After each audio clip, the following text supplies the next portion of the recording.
Bangladesh premier league football বিপিএলের 18তম রাউন্ডে মুখোমুখি হয় বাংলাদেশ পুলিশ এবং ব্রাদার্স ইউনিয়ন। সেই ম্যাচটিতে ব্রাদার্স ইউনিয়ন 2-0 গোলে হারে যায় বাংলাদেশ পুলিশের কাছে।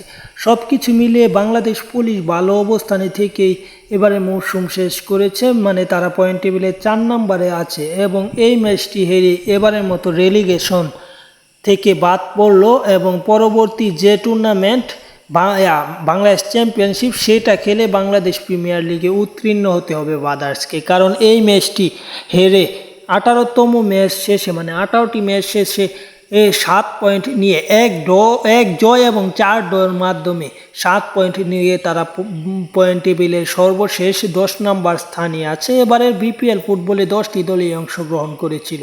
সব কিছু মিলিয়ে রেলিগেশন এড়াতে পারল না ব্রাদার্স ইউনিয়ন এবং তারা এবারের বিপিএল থেকে মানে পরেরবার যে 24-25 মৌসুম থেকে ছিটকে গেল। যাই হোক, খেলার আপডেট পেতে এই চ্যানেলটি সাবস্ক্রাইব করে রাখুন।